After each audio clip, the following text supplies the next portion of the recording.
Una sa lahat, gusto ko po itanong sa mga audience natin, ano po yung nakikita nila? Itaas niyo po yung kamay ninyo kung meron po kayo nakikitang baso or grill. Meron ba kayo nakikitang baso o grill? Yes, itaas niyo po yung mga kamay ninyo. Mukhang matamblay, talagang masarap matulog maghapon. Meron po kayo nakikitang grill o baso? Okay. Meron bang nakakita ng dalawang mukha na yes, okay. So, maaari ba natin sabihin na yung nakakita ng baso, mali sa mga nakakita ng mukha? Ulitin ko, pwede ba natin sabihin sa mga taong nakakita ng mukha na baso lang yung nakikita ko? Siyempre, hindi natin masasabi dahil magkakaiba yung ating perspective at saka perception. Yung next na picture po natin, ayan. Kung titignan po natin dito sa kabila, parang galit tayo dun sa nanay na kinain niya yung kanyang anak. Pero kung titignan naman natin, kung hindi magkasabay itong picture na ito, sasabihin natin, Masya Allah, caring masyado yung nanay, nakikita kahit sa mga hayop.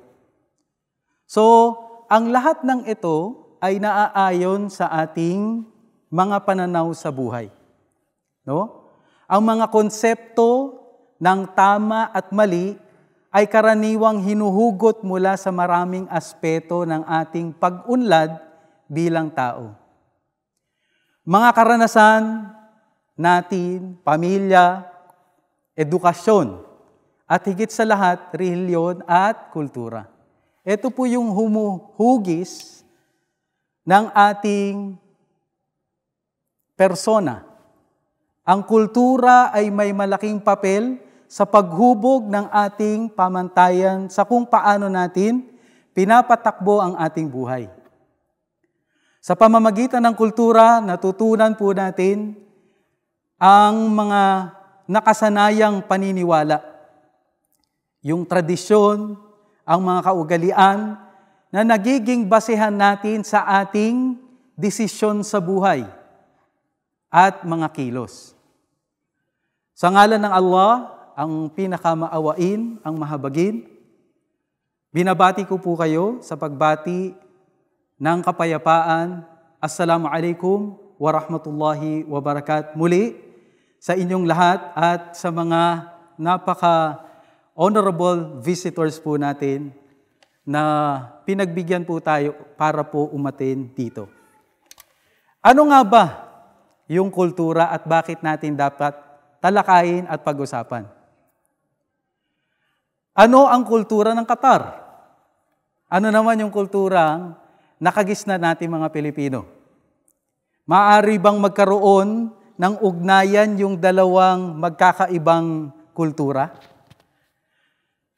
I'm very sure at sigurado akong lahat tayo meron na tayong naging karanasan sa iba't ibang kultura ng ating mga nakakasalamuha. Yung iba rito, Indiano, yung iba Qatari, no? Meron silang daladalang mga ugali, tradisyon na pati sa trabaho, sa mga kapitbahay natin, nakikita po natin at lumalabas itong mga kulturang ito. Yung may mga kultura at ugali na ating hahangaan. No? Nakakahanga tulad ng kultura ng Japanese na sa bawat pagpunta po nila ng Hajj dati, makikita nyo, pinupulot nila lahat ng basurang nakikita nila sa daan. No? May mga ibang maaaring nakakapagtaka. Bakit nila ginawa yung ganong klaseng gawain? At meron din, minsan maiinis ka at maiinsulto or magagalit. No? Ito po yung nakakasalumuhan natin araw-araw at dala-dala nila ito mula pa pagkabata. So, paano ba dapat natin o paano dapat tayo makitungo sa kanila. Naiiba sa nakasanayan at nakagawian nating kultura. Dapat ba natin itong tignan sa lente ng ating sariling kultura? Yan po yung mga katanungan na ating susubukan sasagutin. Hopefully, sa loob ng 20 minuto ng inyong mga mahahalagang oras. Hopefully, mabigyan natin ng justice yung topic at meron po tayong matutunan. Ang mga katanungan na yan, ito po yung tutulong para mapahalagahan natin at maintindihan natin yung topic natin, pagtuklas sa mayamang kultura ng Qatar at paghahambing ng mga pagkakapareho sa tradisyon ng mga Filipino. Ano nga ba ang definition? Para po simulan natin, kailangan natin i-define kung anong ibig sabihin ng kultura at bakit mahalaga ito. According po kay Abad et al. 2014, culture can be defined as the totality of socially transmitted patterns of thoughts, values, meanings, and beliefs. It encompasses a wide range of elements that shape a community's identity, including language, religion, food, clothing, music, art, social practices. Culture not only reflects the unique characteristics of a society, but also acts as a cohesive force that binds individuals together through shared experiences and traditions. Napakagandang pakinggan, English. Baka nosebleed po ako, buti na lang meron tayong ChatGPT. No? Nung tinanong po natin, anong kahulugan nito sa Tagalog, no? Pinatranslate natin sa ChatGPT, meron po tayong Tagalog, ano? Wala, okay. Ang kultura ay kabuuan ng mga kaugalian, paniniwala at pagpapahalaga na naipapasa sa lipunan kasama rito ang wika, relihiyon, pagkain, sining at tradisyon, nagbubuklod sa mga tao at nagbibigay ng pagkakakilanlan sa isang komunidad. So, ang kultura pala, ito pala yung magpapakilala sa atin kahit saan man tayo mapunta. Sa Philippines, because very diverse at saka iba yung geographical pagkakalikha ng Diyos, no? Ang daming islands, meron din ibang kultura tayo sa Mindanao, sa Visayas, at sa Luzon. Kaya napaka-rich ng culture po ng Philippines. So, napakahalaga ng kulturang ito dahil dito tayo nakikilala. Bilang tao, ito ang unang humuhugis sa ating karakter. No? Yung mga ugali natin, kahit na hindi natin sabihin, tulad na lamang, no? Malalaman mo, na siya ay isang Pilipino sa ibang bansa, kapag tinatanong mo siya ng direksyon, gagamitin niya yung kanyang nguso. Doon. Saan ang papuntang Doha? Doon. Okay? So, dala-dala po natin at ito yung humuhugis sa atin. Mula sa murang edad, unti-unti natin inilalatag ang pundasyon ng ating paniniwala. Dala-dala natin ito hanggang sa tayo ay tumanda, ginagamit bilang gabay sa pakikitungo sa ibang tao.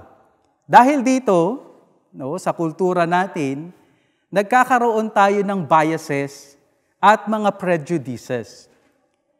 So, meron tayong pananaw na negative pagdating sa ibang tao. At syempre, hindi rin mawawala dyan yung appreciation natin at yung fairness na pakikitungo sa iba. So saan nga ba nagmula o nag-originate itong mga kulturang ating nakasanayan? Ang kultura po ng Qatar at ng Pilipinas ay parehong nakaugat sa relihiyon. Pare-parehas po tayo na ang pinaghuhugutan po ng ating mga kultura ay, kung titignan po natin sa Pilipinas, sa unang mga panahon kung saan binuo yung mga cultures natin, matindi yung paghugot at pagkuha natin sa relihiyon. Karamihan sa mga pagkakatulad ng dalawang kultura ng Qatar at ng Pilipinas, dahil iisa lang po yung pinagmulan. Ngunit sa Pilipinas, alam po natin sa paglipas po ng panahon, unti-unting inangkop bilang mga Pilipino ang kultura ng mga mananakop sa atin. Tulad po ng alin? Kultura ng mga Espanyol na sinasabi nila, kailangan mong matulog ng siesta. The word siesta pa lang, from the Spanish word of parang tulog ng hapon. No? So marami tayong mga kultura, kahit sa lengguwahe pumapasok yung mga salita ng Espanyol. Yung iba, living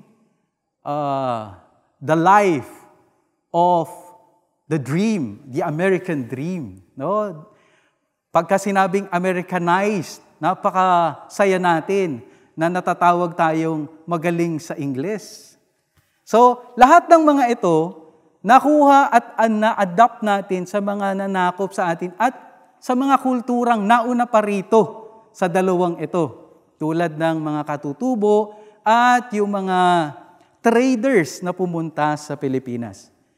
Ang pinaka-positive po dyan para sa ating mga Pilipino, kahit saan po tayong itapon sa labas ng Pilipinas, kaya po nating mag-adapt sa lahat ng culture na nakakasama natin. Madali po para sa atin kasi experience natin through the years of occupation. Isipin nyo, 333 years indoctrinated tayo sa culture ng Spain. Diba? So, ito po yung positive sa atin. Sa kabilang dako naman, yung Qatar, syempre nanatili pa rin yung mga Qatari sa kanilang paniniwala sa relihiyon. Hindi nila dinisect at tinanggal yung relihiyon, malapit pa rin sa kanilang kultura. So, bigyan po natin ng example. Tulad po ng spirit ng Ramadan. Sa mga matagal na po rito sa Qatar at sa mga Middle East na mga lugar, yung spirit po ng Ramadan, dito po nabubuo at nakukultivate yung culture of care. Dahil kahit gaano kakayaman, kapag kumakalam na yung iyong tiyan, inaalala mo na yung mga taong mahihirap. So hanggang naging kultura ng mga Qatar na masyado silang caring sa iba. Baka may magtaka, Ustads, Kuya, parang hindi naman nangyayari yan. No? Pero originally from the culture, yung na-preserve na tradition, pupunta tayo sa mga Bedouin life, nandun po yung ganitong pag-uugali. Kahit po naman tayo, sa Pilipinas, dahil sa influence ng social media, yung mga culture natin na dating tabu na hindi dapat napapalitan, unti-unti na natin ina-adapt yung culture ng YouTube, culture ng Facebook, kung ano yung trending, yung po yung sinusunod natin. No? So guilty po tayo lahat dyan. Pero yung iba, napaka-religious sa pag-implement ng tradition at culture nila. No? Maririnig natin ito sa mga nakakatanda nating mga lola. Na minsan, dati po sa amin, sa holo, sabi niya, huwag kang mag-aral sa eskwelahan ng mga Bisaya. No, yung secular education, sabi niya, huwag kang mag-aral sa secular education kasi mapapalitan, magiging, hindi ka na Muslim. No, ganon nila pine-preserve dati. Ganon din po sa Qatar. Noon, yung mga tradition na ito, makikita po natin sa mga Bedouin life na pinireserve pa rin nila. Yung iba gustong manirahan sa mga malalayo at hindi sa city. Tulad ng Alkhor, kung saan po kami, no? Sa mga Zakira. Gusto nilang malayo para ma-preserve nila yung life nila, pati yung kultura. Yung isang pillar po ng Islam, yung ugnayan ng kultura ng Qatar, sabi nga natin na pinanatili nila, yung almsgiving, isang pillar ng tunay na Muslim na hindi magiging kompleto ang pagiging Muslim na isang tao, kailangan niyang magbigay ng zakah o almsgiving, makikita po natin sa kultura ng Qatar. Meron po akong naririnig na radio station, pinakikinggan, merong mga nangangailangan sa Africa at nilalagay nila yung amount kung magkano ang kailangan, anong project. Maririnig mo po may tatawag at sasabihin, okay, aakuhin ko na yung part na yan, ako na ang magbibigay. So heavily rooted yung Qatar sa religion at hindi pa nila tinanggal yung makikita po natin sa mga masjid.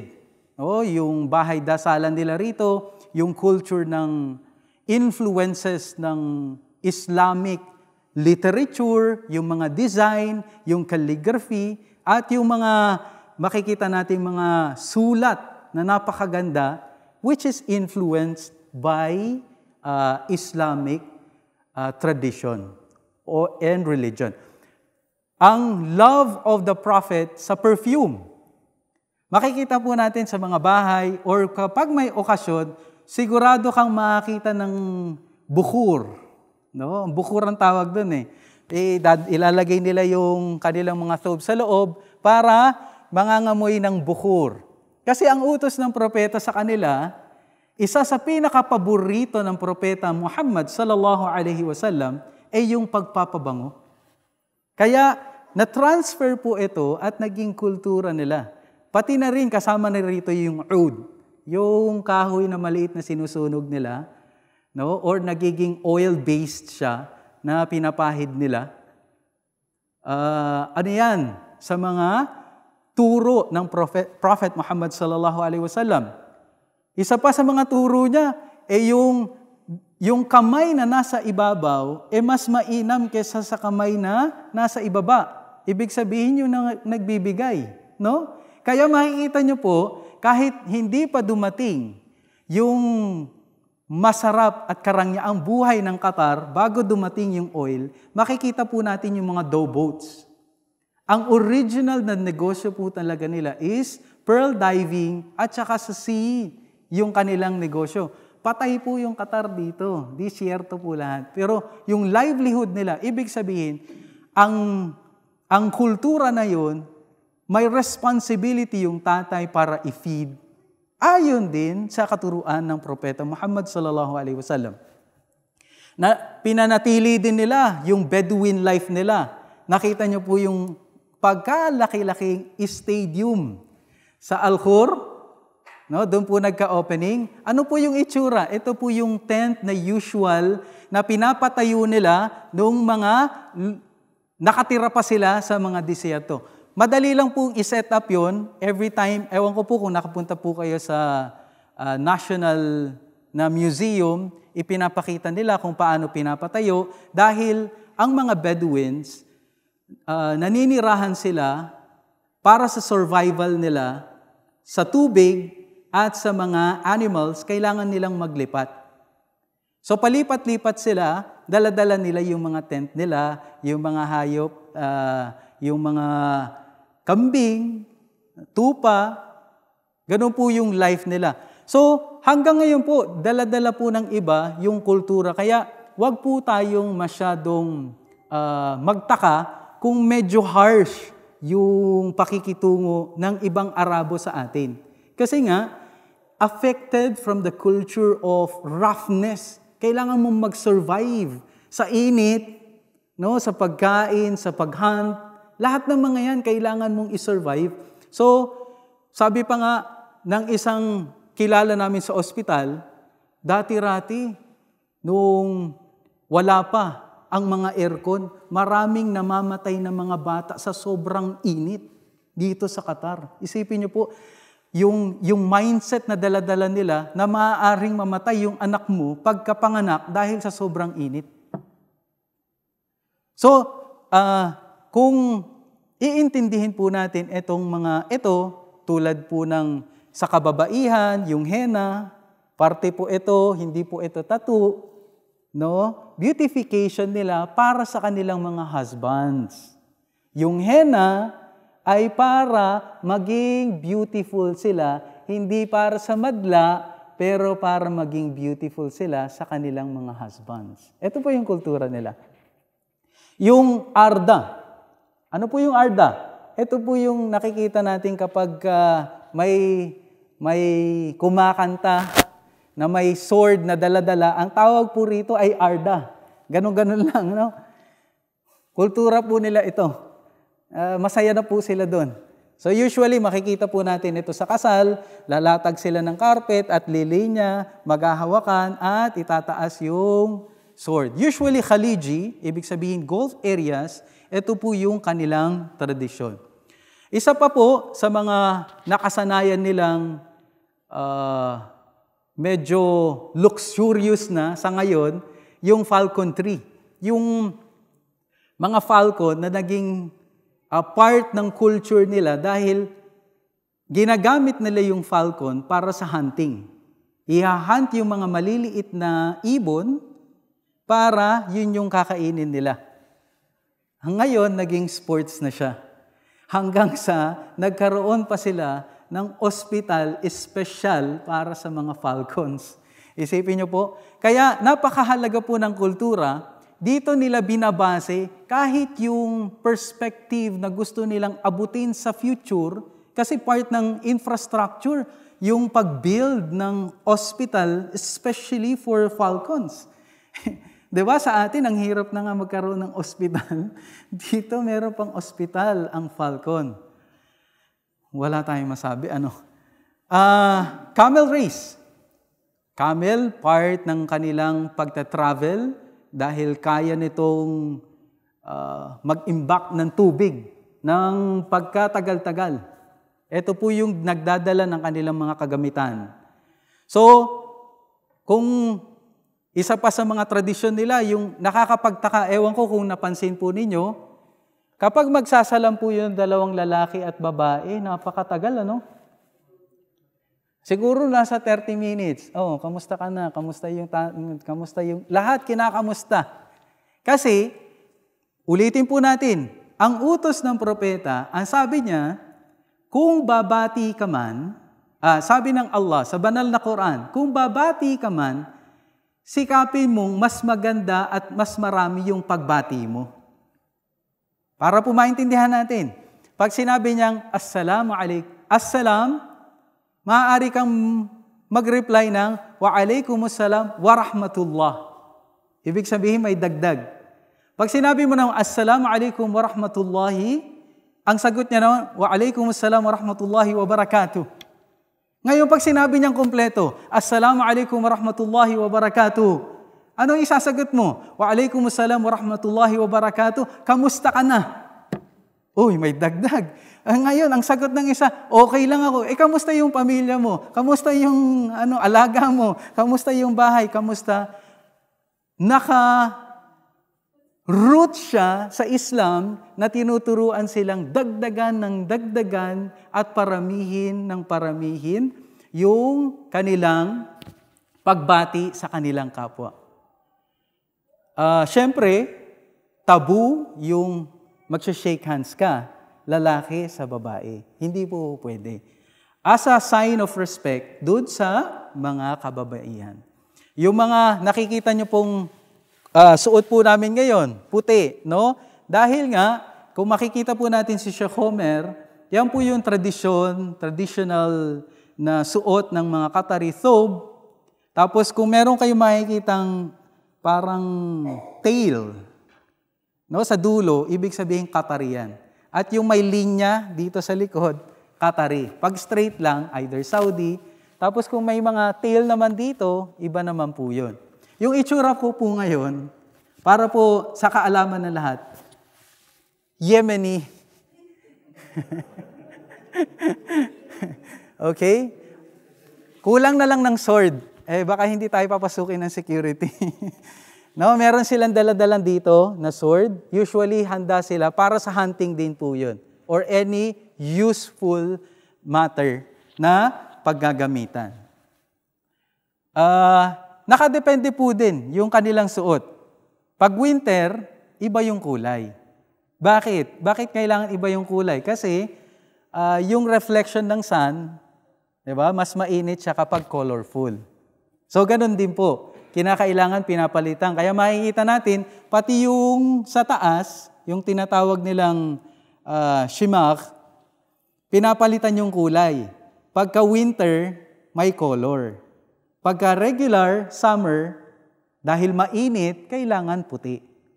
So, yun po yung mga na-retain po nila na I think napapansin din po talaga ninyo kapag may dadaan na isang Qatari, parang naligo ng isang perfume. No, malalaman mo na talagang dumaan yung isang Qatari. Kultura po, ulitin natin, na hinugot nila sa kanilang relihiyon, na napaka-tindi ng kalinisan, ang turo ng kalinisan at ng pagpapabango. At isa sa mga kultura din po nila, yung mahilig silang magbigay ng nickname. Nickname na Abu, like for example, ako, meron akong anak na lalaki, ang tatawagin sa akin ay Abu Mustafa. Ang pangalan ng anak ko ay si Mustafa, so hindi ka nila ina-address directly sa pangalan mo na Homer, pero bibigyan ka ng nickname bilang paggalang na ikaw ay tatay ni Mustafa, Abu. Kaya mapapansin din ninyo, merong Salal, Muhammad, nanay naman ni Salal, nanay ni Talal, bilang pagrespeto naman dun sa nanay. Sa kasal naman, hindi kinukuha ng babae yung apelyido ng kanyang asawa. Nire-retain niya yung kanyang apelyido. Bakit? Kasi hindi ka po pwedeng tawagin. Like for example, anong apelyido mo, Sir? Di Maano? Ang Di Maano sa atin, surname, tama? Sa atin, kung titignan mo yung lineage, kapag nagpakasal si Kuya Jamil, kung kinuha ni sister yung pangalan na Di Maano, yung linya lang lahat ng Di Maano, ibig sabihin Di Maano din tong nanggaling. Hindi po. Sa lineage ng kalalakihan, doon mo matetrace lahat. Kaya dito po sa Pataka, sa kanila, ang hinihingi nila yung rubai. 4 na pangalan, pangalan mo, pangalan ng tatay mo, pangalan ng lolo mo at lolo, tatay ng lolo mo. Rubai. Okay? Para i-trace nila yung inyong lineage kasi isa yan sa mga napakahalagang dapat natutunan nating lahat. No? At sa mga tradisyon na makikita po natin, yung batula. Sa pinaka-entrance po ng National Museum, meron kayong makikitang parang mask. No? Mask na silver. Yes, ang tawag po rito ay batula. Batula, ginagamit ng mga naunang mga tao, nag-i-indicate na siya ay kasal na. So kapag meron siyang ganon, sa Souq Waqif, meron pa rin tayo makikita ng mga mother natin na nakaganon. So, at marami pa pong iba't ibang tradisyon, baka kukulangin na po yung 20 minutes natin para banggitin lahat. Ang pinaka-importanting mapag-usapan natin kung ano yung similarities ng dalawa. So bakit nga ba natin kailangan magkaroon ng bridge o cultural bridge between Qatar and Philippines or other culture in that matter? Dahil tayo nga ay nasa ibang bansa at nakikisalamuha sa iba't ibang kultura mula sa mga kasama natin sa trabaho, kapitbahay at buong komunidad ng Qatar, nararapat lamang natuklasin natin kung ano yung kanilang kultura. Sa ganitong pamamaraan, matututo tayong makitungo at makihalubilo ng may pag-uunawa at respeto sa isa't isa. 'Di ba? Yun yung pinakamahalaga. Ayaw mo magtrabaho sa isang company hindi dahil pangit yung company. Minsan, dahil sa mga toxic na people na nakakasama mo dun sa company. Pero kapag meron kang cultural understanding ng bawat na nakakasalamuha mo, nabubuo yung respeto at pag-unawa sa isa't isa.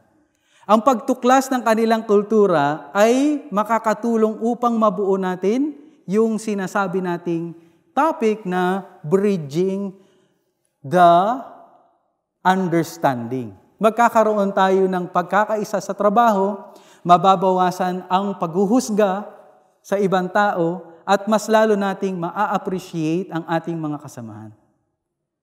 Para magkaroon tayo ng cultural bridge, kailangan natin simulan kung ano nga ba yung pinaka-common at pareho sa ating mga kultura. Unang-una, ang similarities natin ay ang family-oriented.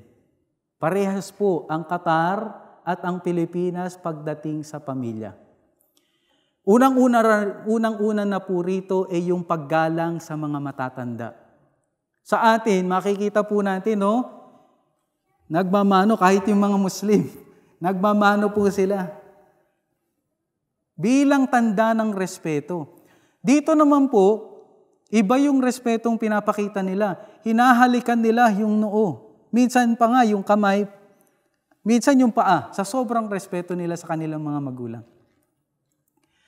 Isa sa mga nakakapagtaka, nung unang dating ko dito, nakita ko sa television lang naman. Nakita ko parang naghahalikan itong dalawang lalaki. No? Napansin niyo po ba yun? Dalawang lalaking nagsasama tapos naghahalikan. Ay hindi pala. Ang tawag po rito, khasham al-khasham. Ilong sa ilong. Ganito pala ginagawa kapag sila ay nagkikita-kita ng kanilang mga close relatives. No? Bilang paggalang, yung iba, kapag mas matanda, ilong-ilong tapos sa noo. Yung iba, nag-aagawan pa. Meaning, hindi nila alam kung sino yung mas senior sa kanila. Kaya naghahabulan silang humalik ng kanilang mga noo. So, kasama rin dito, sa mga magkakaparehas tayo, yung isang bahay sa Pilipinas, nandun na si tita, nandun na si tito, nandun na si ate, si kuya, lahat magkakasama tayo sa iisang bahay. Ganon din po yung Qatar. Kaso, iba yung sa kanila. Dahil meron silang resources, hindi po katulad natin, magkakasama po sila sa iisang compound. Iiba lang nga yung kanilang mga bahay. Yung mga bahay nila, merong mga designated family members na nakatira lang sa specific na lugar. Okay? So, parehas po tayo dyan na very important yung family natin. Yung pagtutulungan ng pamilya. No? Nagtutulungan tayo. Kapag nakapasok yung isang Filipino, naghahanap ng paraan kung paano kang makapasok yung kanyang kamag-anak doon sa the same na company, dahil maganda yung experience niya. Ganoon din po yung mga Qatari sa kanilang mga kamag-anak. Pagsunod at paggalang sa pamilya na nire-respeto ng kanilang mga anak, yung kanilang mga nanay, pati yung ewan ko kung mapapansin din ninyo, yung mga anak natin dati, kapag may nag-uusap, except yung mga iPad generation na ngayon, iba na. Yung mga anak natin dati, anak pala nila Sheikh Homer, Sa amin, medyo bata pa kami. Okay? Yung mga dati, kapag dadaan sila at may nag-uusap, no, yuyuko para magpakita ng respeto at ayaw nilang disturbuhin. No? Ganito po yung kultura natin sa paggalang. Ganon din po yung mga Qatari sa kanilang mga pamilya. Pangalawa, para hindi po natin paramihin, yung pagkakaparehas natin sa hospitality. Yung hospitality po ng Qatar at ng Pilipinas, hindi po nagkakalayo. Tulad po ng pag-aalok ng pagkain. Pag sinabi sa iyo pag inimbita ka ng Qatari, huwag mong i-deny yung kanyang invitation. Kasi insulto para sa kanya yun. At kapag nag-imbita siya, napakasaya niya na tutugunan mo. Ganon din po tayo. Nag-aalok din tayo. Kahit yung isang tinapay na lang na kinakain natin, nakita natin may tumitingin, inaalok natin, no? Kahit hindi natin gusto. Paminsan-minsan. Pero nakikita natin, sabi pa nga naman nila, it is the thought that matters. So parehas po tayo sa pag-alok at sa mga pag-alok ng mga bisita. Minsan, binibigay pa natin yung mga kama natin na tayo yung nakahiga, hihiga tayo sa lapag para lang kung wala tayong ibang guest room, binibigay natin yung mataas. Ewan ko kung maalala ninyo, dati sa mga probinsya, kapag bibisita yung mga taga-city sa probinsya, kakatay. No? At yung iba, dahil tuwang-tuwa sila, gusto nilang ibigay yung pinaka-the best, ibibigay yung sardinas. Kasi yung sa kanila, yung sardinas, yung pinakamataas. No, ganun po tayo. Ganun din po yung Qatari sa pagbibigay nila at pag-welcome nila ng mga bisita kahit hindi pa nila ito kilala. No? Pagkakaroon ng genuine na malasakit sa kanilang kapwa, isa sa mga napakaganda na kaugalian ng Qatari, ewan ko kung mapapansin ninyo, sa lahat ng halos ng mga bahay rito, may maliit na majlis na tinatawag. No, welcome po dito lahat na pumasok anytime, so long as open siya, kumain ka, uminom ka ng kahwa, may magse-serve pa sa'yo. Kapag binigyan ka ng kahwa, kung ayaw mo na, isa-shake mo na. No, kung gusto mo pa, ipagpatuloy mo, ganun lang. Kung ayaw mo na, saka mo lang isa-shake. Pero kahabang meron akong naging kasama, sabi niya, bakit hindi tumitigil ito? Punong-puno na inaantay niya na yung main course. Pero tuloy-tuloy yung kape, kape na lang. So, kung alam po natin yung kultura, siguro hindi mangyayari po ito sa atin. So, pag ayaw mo na, isa-shake mo lang. No? Naranasan ko po ito nung dinala ako ni Ustad Jamal sa isa sa mga majlis. Napaka-welcoming ng mga tao, kakausapin ka. Kung may problema ka, punta ka lang doon. Anytime po. No, merong separate yung para sa lalaki at meron din pong separate para sa mga kababaihan. Sa mga tradisyon na nakasanayan po natin, mapapansin po natin yung mga Qatari sa paggalang sa kanilang mga patay, merong mga tent na ipinapatayo at magpapakain sila sa tao. Ganon din po tayo. No? Pero wala lang tayong tent. Meron tayong tolda at may naglalaro dyan sa gilid. Yung po yung gagamitin natin pang tulong dun sa namatayan. No? So, napakaganda po kung iintindihin po natin yung mga pagkakaparehas po natin. Yung concept ng genuine concern, yung welcoming, hospitality. Ganon din po sa religion. Parehas po tayong makadiyos, religyoso. Lahat ng desisyon natin sa buhay, dapat kailangan nakabase kung okay ba ito. Ganon din po sila. Araw-gabi, nagdadasal sa kanilang Panginoon, humihingi ng patawad sa kanilang naging kasalanan. Kahit yung mga lola natin, naalala ko yung lola ko, 5 a.m. pa, naglalakad na papuntang simbahan. Nakatakip yung kanyang buhok at hindi pinuputol. No? Ganun po, kareliyoso yung ating kultura. Makikita po natin yan. Kahit dito po, ang mga Qatari, napaka-religious nila pagdating sa pag-implement nila ng religion. At yung panghuli, at dito natin tatapusin, yung modesty at saka dignity. Ang pagpapahalaga ng itsura, makikita po natin yung kababaihan talagang takip na takip.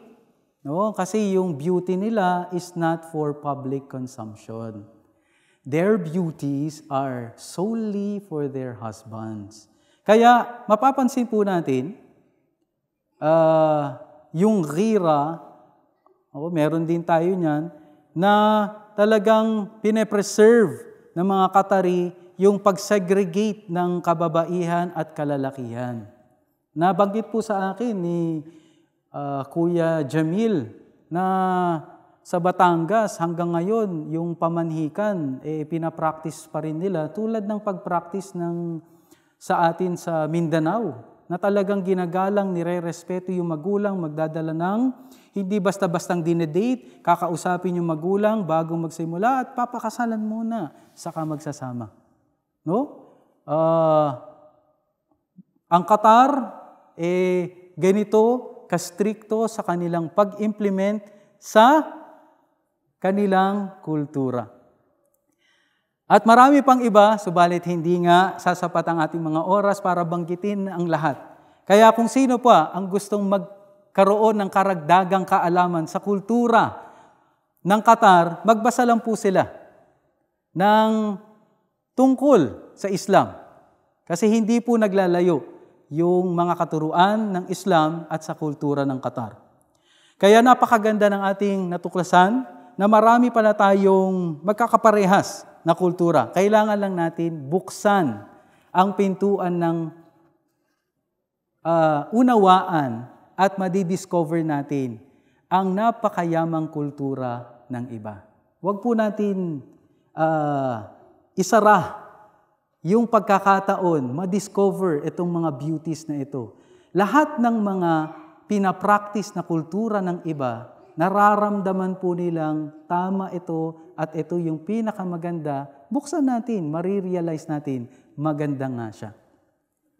So bilang pagtatapos, aking pong masasabi na sa mundong ating ginagalawan, na puno ng negativity, stress at toxic na relationship, at mga tao, toxic na mga tao, mas mainam na mapabilang tayo sa mga taong nagpapalaganap ng masaya at makulay na buhay.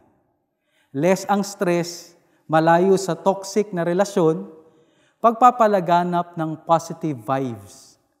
Kung gusto talaga nating mapabilang dito, then let's start to learn the culture and traditions of others.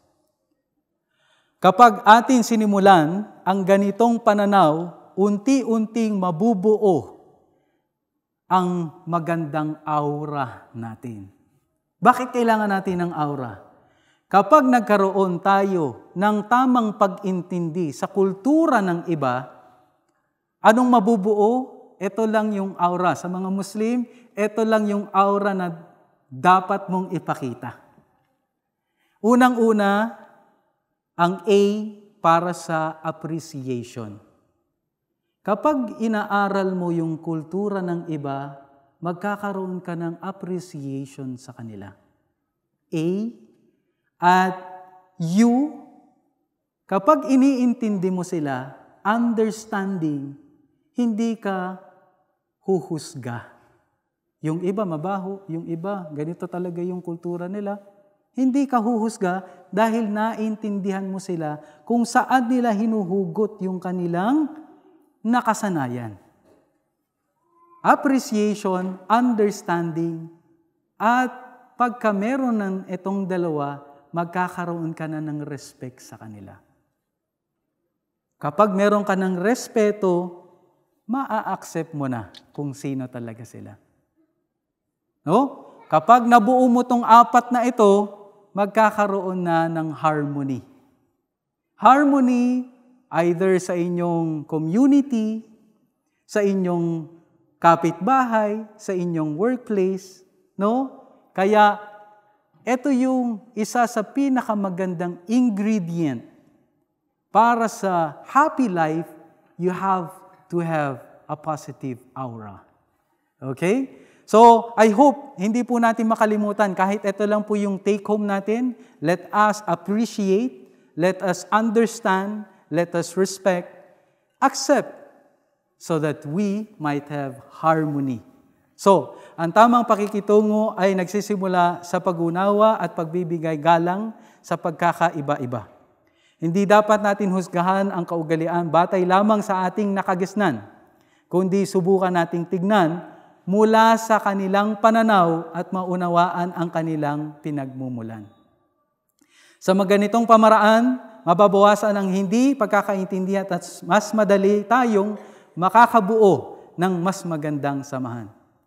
To seal my not so short speech, I will end with a passage from the Holy Quran to remind us, Ya ayyuhan nas, inna khalaqnakum min dhakari wa untha, وَجَعَلْنَاكُمْ شُعُوبًا وَقَبَائِلَ لِتَعَارَفُوا إِنَّ أَكْرَمَكُمْ عِنْدَ اللَّهِ أَتْقَاكُمْ إِنَّ اللَّهَ عَلِيمٌ خَبِيرٌ. O people, we created you from a male and female, and we made you races and tribes so that you may come to know one another. The best among you before Allah is the most righteous. Allah is knowing and aware. Sa bandang huli, kahit ano pa ang ating pinaniniwalaan, tama o mali, pwede at hindi, ang Diyos lamang ang bukod tanging makakapagsabi kung ano ang tama sa ating mga kagawian, paniniwala, dahil Siya lamang ang nag-iisang tagapaglikha at lubos na nakakaalam. Ako po, si Mex Fernando, bumabati muli sa inyo ng pagbati ng kapayapaan. Assalamualaikum warahmatullahi ta'ala wabarakatuh.